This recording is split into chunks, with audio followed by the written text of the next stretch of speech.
Oke guys, welcome back to Daily Charting with Toshi, di mana kita akan daily chart your favorite cryptocurrencies. Oke, dalam 24 jam terakhir terjadi rally sebesar 2,26% dengan total market cap di 2,2 triliun US dollars. Bitcoin dominance meningkat sebesar 0,12% dan volume turun sebesar 9,54%. Dan kita bisa di sini untuk Bitcoin dia berhasil daily close di atas dari MA20 ya, walaupun langsung di retest lagi pada hari ini ya. Nah, tapi ini menunjukkan bahwa ya kita kembali memecahkan lagi struktur ya. Jadi mungkin buat lo yang baru dengar ya, Bitcoin itu kan awalnya bullish nih dari September awal nih, membuat suatu higher high, higher low, higher high, higher low. Nah, di Oktober awal mulai terjadi pemecahan struktur di mana di sini dia reject oleh MA20 dan membuat suatu lower high. Nah, lower high ini memecahkan struktur higher high, higher low. Nah, saat terjadi pemecahan struktur, kemungkinan besar apa? Reversal. Dan ya technically speaking benar sih terjadi reversal, tapi sangat bentar ya. Kita bisa di sini di tanggal 10 Oktober terbentuk suatu lower low tipis. Nah, jadi membuat low, lower high, dan lower low. Tetapi ya hari ini jam 7 pagi, tanggal 12 Oktober tepatnya ya. Sorry, tanggal 13 ya sekarang ya. Nah, tapi daily close di tanggal 12 Oktober, dia kembali membuat suatu higher high dan daily close di atas dari 62.800 begitu. Ya, jadi Bitcoin melakukan perlawanan lagi. Kalau menurut gua apa sih yang membantu? Ya, kalau kita tahu ya kemarin ada news penting di sini, ada PPI yang menjadi bensin ya.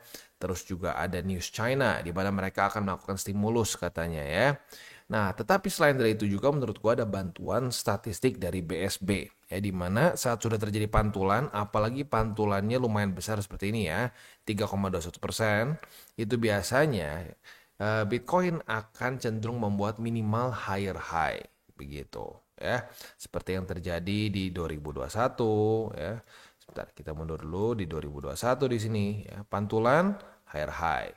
Lalu yang terjadi juga di sini ya, sini ya, reclaim mantul higher high ya. Dan kalau kita cek lagi ya di sini contohan sini ya, reclaim lama dulu ya baru mantul di sini ya. Jadi reclaimnya tanggal 27 April, mantulnya di 7 September. Tapi apa ujung-ujungnya? Ujung-ujungnya higher high. Nah, statistik ini sudah kita sering kali bahas begitu. Ini menyebabkan kenapa main scenario dari TCI itu bullish setelah terjadi pantulan di BSB begitu ya. Dan selain dari pantulan juga tentunya ada konfirmasi kedua di mana weekly close di 23 September kemarin itu membuat higher high di mana dari Maret itu kita bisa lihat ya dia membuat low, lower high, lower low, lower high, lower low, lower high, lower low. Nah, ini pertama kali sejak Maret ya Bitcoin membuat suatu higher high plus mantul di BSB. Maka dari itu kita udah bahas dari 23 September kemarin, main scenario TCI berubah dari bearish ya karena selama ini masih belum bisa mantul di BSB dan struktur masih lower low dan lower high, sekarang menjadi bullish. Ya bukan sekarang sih, tepatnya tanggal 23 September kemarin, berarti beberapa minggu lalu ya. Tinggal kita lihat nih, kita lihat apakah akan ada surprise di hari Minggu ini ya. Nah, sebelum kita bahas minggu depan ada apa aja data-data pentingnya, kita akan lihat dulu kondisi ini ya, kondisi sebentar, ini daily kita tadi udah bahasnya, oke lah ya. Oh, bentar. Di daily kita masih belum bahas dengan detail ya. Untuk di daily, PR dari Bitcoin jelas yaitu di MA200 ya. Kemarin masih ke reject begitu. Nah, semoga pada hari ini dia bisa reclaim MA200 juga dan daily close di atas dari MA200 begitu, karena terakhir ya lumayan ganas sih di sini ya. Oke. Nah, itu juga otomatis akan berpengaruh terhadap weekly close besok ya. Nah, harapan kita adalah bukan cuma sekedar di atas dari BSB, tapi kalau bisa bullish weekly close begitu ya. Jadi weekly close-nya bullish seperti di tanggal 23 September atau di tanggal 16 September begitu. Nah, apabila itu terjadi, lagi-lagi itu mensignalkan ke market bahwa ya kemungkinan besar ini adalah suatu higher low begitu. Nah, kalau higher high ditemukan higher low dan higher high lagi, ya artinya jelas ya momentumnya cenderung lebih bullish begitu. Ya, jadi penting nih. Eh, weekly close dan daily close besok ya, apakah Bitcoin akan menunjukkan weekly close yang strong atau enggak begitu ya. Oke.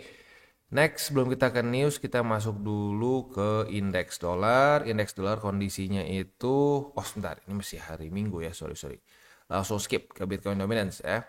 Untuk Bitcoin Dominance kemarin membuat nyaris doji lah ya, tapi jadi lebih ke spinning top kurus lah ya, bearish spinning top yang kurus, dan dia sepertinya akan mulai retest lagi ke MA20 ya. We'll see apakah dia akan mantul di MA20 atau tidak. Nah, kalau sampai mantul, pertanyaan selanjutnya adalah apakah akan membuat higher high atau tidak ya. Nah, ini tentunya ada beberapa teori ya, ada beberapa teori. Salah satunya itu dari si Benjamin Cowen ya.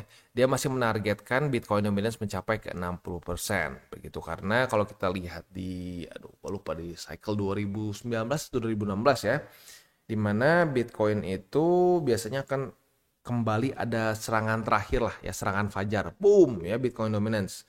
Nah, di situ biasanya altcoins akan cenderung ke outperform. Nah, setelah dari situ apalagi dibantu dengan QE, baru pelan-pelan kita akan bergeser dari QT ke QE. Nah, ini ngomongin soal liquidity nih. Saat liquidity membanyak di market atau membesar di market ya, nah, dari situ altcoins biasanya akan mulai subur begitu ya.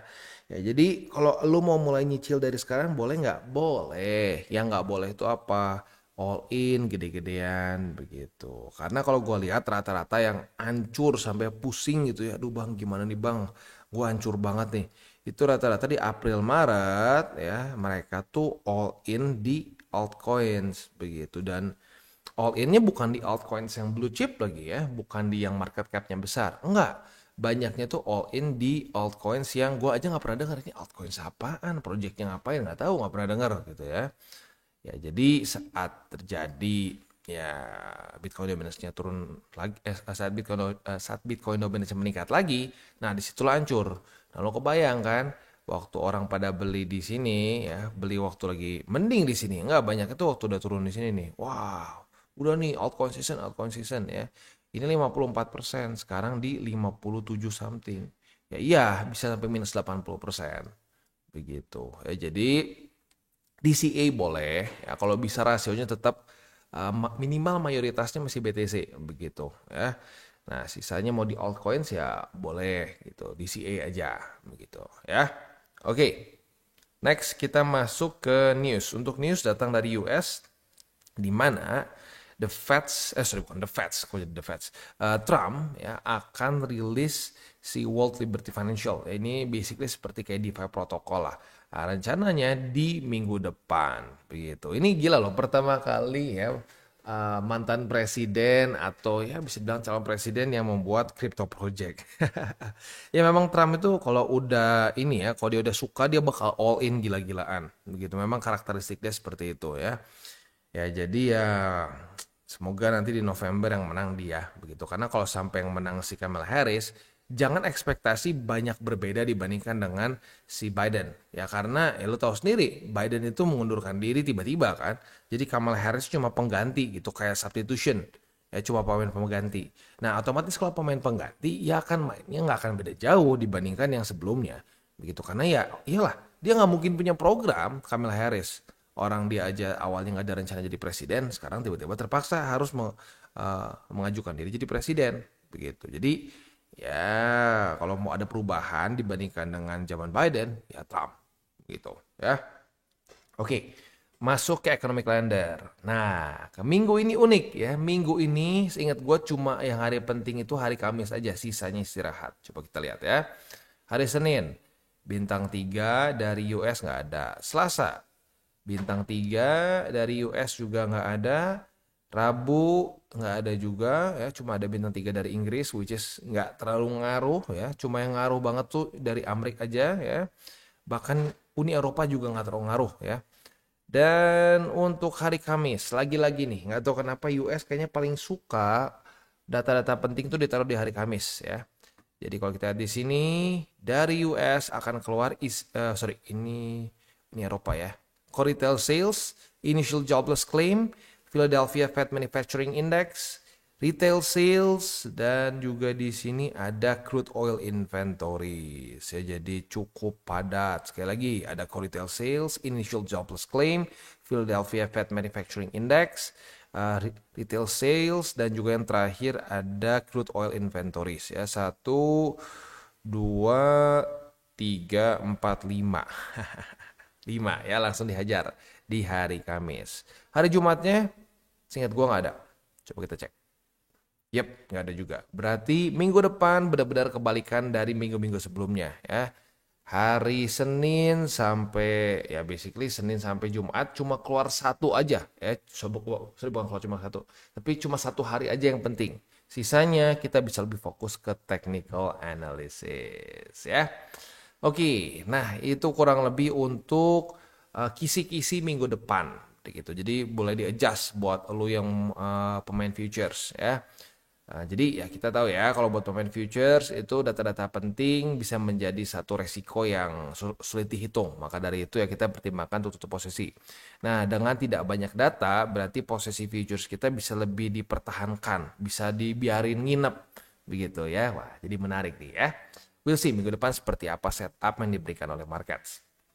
Oke, next kita akan masuk ke buy limit, tetapi sebelum kita masuk ke buy limit, seperti biasa gue akan disclaimer dulu bahwa semua konten dari TCI bukan financial advice, ini semua bentuknya adalah edukasi ya. Lalu bagaimana cara untuk mendukung TCI? Ada banyak caranya, lo bisa like our video, bisa share our video, atau juga bisa menggunakan link referral kita di bawah. Nah sekarang kita akan dengar dulu pesan-pesan dari sponsor kita pada hari ini. Oke, today's video is brought to you by Maxi. Dan hari ini kita akan bahas event eksklusif Maxi dengan TCI, yaitu event deposit and trade. Dan kita bisa earn sampai 20.000 USD ya. Ini berlangsung sampai tanggal 21 Oktober, jadi waktunya masih cukup lama buat lo yang pengen ikutan. Langsung aja kita bahas. Event pertama kita bisa mendapatkan sampai 100 USD ya. Ini dengan simple banget caranya, dengan tinggal net deposit dan juga untuk spot dan futures trading. Net deposit lebih dari 500 USDT akan mendapatkan 10 USDT futures bonus. Untuk spot trading volume akan bisa mendapatkan untuk yang 3.000 atau lebih dari 3.000 USDT tepatnya bisa mendapatkan 10, 30.000 bisa mendapatkan 40 dan seterusnya ya. Lalu event kedua ini adalah untuk net deposit dan futures trading ya. Jadi buat lo yang deposit 1000 USD akan bisa mendapatkan 30 USDT futures bonus, dan terus sampai yang paling tinggi adalah deposit 500.000 USD dan trading volume lebih dari 300 juta itu akan bisa mendapatkan 20.000 USDT futures bonus ya. Jadi buat yang tertarik untuk ikutan silahkan bisa menggunakan link referral kita di bawah dan mulai trade di Maxi. Dan kita mulai dengan Bitcoin. Untuk Bitcoin kemarin yang buka posisi short di MA20 masih kena target TP di BSP atas kalau dipasang ya. Ya tapi dibilang gede sih enggak juga ya. Dia profit sebesar ya 0,5% lah begitu ya. Nah, setup lagi yang hari ini bisa kita pertimbangkan adalah posisi short di MA200. Apabila terjadi apabila terjadi retest di MA200 ya untuk yang kedua kali, kita bisa buka posisi short dengan target TP di MA20 atau di BSB atas ya. Nah, selanjutnya untuk posisi spotnya MA20 udah kena harusnya ya. BSB atas 62.424 dan BSB bawah di 61.440 ya. Next kita masuk ke Ethereum. Untuk Ethereum posisi short kita retest 1, retest 2 ternyata jebol ya. Jadi kita cut loss ya. Lagi-lagi nggak ada SOP trading yang 100% win rate gitu. Wah, selalu win, nggak ada ya. Yang sampai ada bilang 100% win rate itu biasanya ya scam, biasanya Ponzi gitu ya. Nah, jadi untuk sekarang sih setup posisi futuresnya belum ada ya, karena kemarin MA50-nya tembus, hari ini ya mungkin retest pertama, kita lihat besok lah. Kita lihat besok apakah daily closing di atas dari 2464 atau enggak. Kalau di atas, kita ada setup baru gitu ya. Nah, untuk posisi spot 2464, 2419 dan 2363. Itu untuk posisi futures dan spot di Ethereum ya. Oke, sebelum kita tutup DCWT ini ya, gue harus ingatkan lagi terutama untuk para newbies ya. Mulai banyak yang bilang, aduh gila nih market, gua hold nggak kemana-mana ya, gua jual malah naik, gua beli malah turun katanya ya. Ya itu kenapa bisa terasa seperti itu? Karena kemungkinan besar lu nggak DCA masuknya ya. Karena kalau DCA ya gue udah lihat kok ya ciri-cirinya orang akan bilang wah enak ya bang ya DCA bang turun ya beli lagi turun ya beli lagi udah gitu naik profit ujung-ujungnya kerasa langsung ya bang. Iya bener DCA itu bener-bener bikin lo jadi nggak stres. Nah untuk para newbies yang gue lihat di komen ya ini masih ada nih ya masih ada. Aduh, iya ini kayak nggak kemana-mana nih market, gue kayak rugi mulu. Ya berarti kalau lu rugi mulu, ya berarti lu kemungkinan besar ya hajar di satu posisi, begitu kan? Nah jadi ya hati-hati aja di situ ya. Dan gini, ya masa-masa menunggu di kripto itu memang sering kali terjadi. Kita lihat ya statistiknya nih. Nah kita berapa lama di sini? Lumayan lama ya. Bisa dibilang cycle ini lebih lama daripada biasa-biasanya. Kita mulai masuk di daerah sideways ini ya, walaupun sidewaysnya nggak cuma kayak 1-2% ya, tapi maksudnya sideways yang lumayan sih ya. Kalau kita cek di sini, basically ya, sekarang itu udah 217 hari ya. Nah, kita lihat lagi ke masa-masa lalunya. Dan nggak usah jauh-jauh ya, masih di cycle yang sama. Lihat di sini sideways berapa lama nih? Kita cek di sini sideways selama 200, sama 217 hari lagi ya. Nah, kita cek lagi di sini ya, kita cek lagi di cycle sebelumnya ya. Sebelumnya ngepam nih. Nah, ini masa-masa juga cenderung sideways nih ya. Cenderung sideways walaupun ada ekstra ngedamnya di sini ya. Nah, kalau kita lihat sideways di sini ya, ini juga lumayan lama sebenarnya ya, sampai 420 hari. Jadi ya memang kripto itu game of waiting gitu, game of waiting. Bahkan di bear market pun ya, yang nggak terlalu exciting aja kita diharuskan menunggu, lihat nih, menunggu lagi 154 hari. Jadi memang ya investing is boring begitu. Jangan sampai lu berpikir investasi itu seperti main di Dufan, naik halilintar gitu. Wah, naik turun. Kalau lu kerasa kayak halilintar, berarti bukan investasi menurut gua. Lu berjudi gitu. Nah, kalau halilintar lu turun pasti happy setelah adrenalin. Kalau di apa investasi, lu adrenalin ujung-ujungnya cut loss, ujung-ujungnya liquid. Begitu. Nah, that's bad. That's bad. Begitu makanya please ya, kita harus benerin dulu yang paling dasarnya. Begitu ya. Kita nggak bisa bangun rumah di tanah yang tidak ada fondasi begitu. Nah rata-rata orang ya pengen investasi di kripto itu nggak buat apa sih bikin fondasi nggak guna ya apa sih fundamental ya kayak kemarin tuh dulu bukan kemarin ya beberapa hari lalu lah seminggu kurang ya udahlah intinya kapan bos di mana nih mau ngepamnya gue mau beli intinya gitu ya nggak usah lah pakai BSB lower low lower high. Aduh, itu menurut gue statement konyol begitu ya. Kalau kita coba analogikan dengan kita mau coba usaha gitu ya, kita mau coba berbisnis ya. Kita misalkan mau berbisnis buka resto gitu ya. Nah, lu tanya nih ke temen lu punya resto. Udahlah bro, jangan banyak bacot. Gua tahu lu kaya kan dari resto nih ya. Nah, gimana sih? Gue nggak mau tahu detailnya. Gue pokoknya pengen cepet kaya aja. Udah apa sih gitu. Gue nggak mau tahu ya, tapi gue cuma pengen kaya aja tiba-tiba gitu. Itu orang yang punya resto satu akan ketawa luar biasa karena satu emang ngapain gue mentorin lu itu satu ya. Yang kedua, lu gila, lu mau terjun ke satu bisnis tapi lu nggak mau tahu detailnya. Itu benar-benar kebodohan hakiki menurut gue. Itu kebodohan level tertinggi. Nah, tapi banyak yang begitu loh di investasi. Ya, di dunia investasi bukan cuma di kripto, di saham juga ya, di mana-mana juga ya. Orang beli saham berpikir oh pasti naik. Ada loh, pasti naik. Taunya beli apa? Goto. Taunya beli apa lagi? Bukalapak. Silahkan lihat chartnya sendiri Bukalapak, Goto. Ya orang tuh terlalu banyak yang berpikir bahwa gampang, gampang. Oh gampang, gampang. Atau malah lebih bodohnya lagi, aku nggak mau tahu, pokoknya gue mau kaya. Ya kacau lah, kacau, kacau ya. Please hindari mindset seperti itu ya. Kalau nggak siap belajar, lebih baik di CI murni BTC udah tutup mata, nggak usah tahu apa-apa, silahkan. Itu udah dikasih cara ya. Kalau lu bisnis nggak ada tuh, lu tutup mata nggak bisa ya. Lu invest nggak tahu apa-apa, ditilep duit lu ya. Tapi kalau lu di kripto ya minimal di kripto ya atau sebenarnya nggak di kripto doang sih indeks di indeks seperti S&P 500 Dow Jones juga bisa ya lu tutup mata aja di CI murni itu bisa tetapi Jangan iri saat ngelihat orang lain yang pakai planning ya 70-30, research altcoins dan seterusnya bisa outperform lo. Nah gitu.